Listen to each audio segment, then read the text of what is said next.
Quick UAAP basketball recap muna tayo.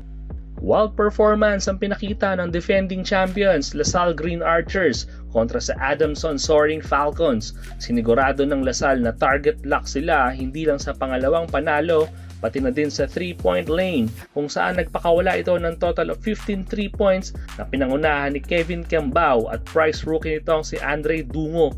Tinambakan ng husto ng Green Archers ang Soaring Falcons hanggang matapos ang laro sa score na 82-52. Si King Archer Kevin Kiambao ang naging best player of the game with 21 points, 5 rebounds at 4 assists.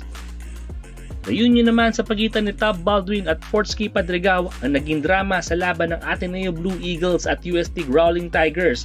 Sa pagtatapos ng first half, 4 points ang binao na lamang ng Ateneo. Pero nag-iba ang ihip ng hangin para sa UST sa second half kung saan nag-take over si Nick Cabanyero at Fortsky Padrigao. Final score, 74-64. Best player of the game si Muhammad Tunkara with 16 points and 14 rebounds. First time din talunin ng UST ang Ateneo sa loob ng 9 years, ending their 17 games losing streak kontra sa Blue Eagles. Isang good start season din ito sa UST with 2-0 record. Ayon kay Coach Pido Harencio, wala na daw siyang pakialam kung mahahaba ang buhok ng mga players niya. Tapos na daw ang panahon na kalbo ang mga players ng UST at ang importante ay manalo.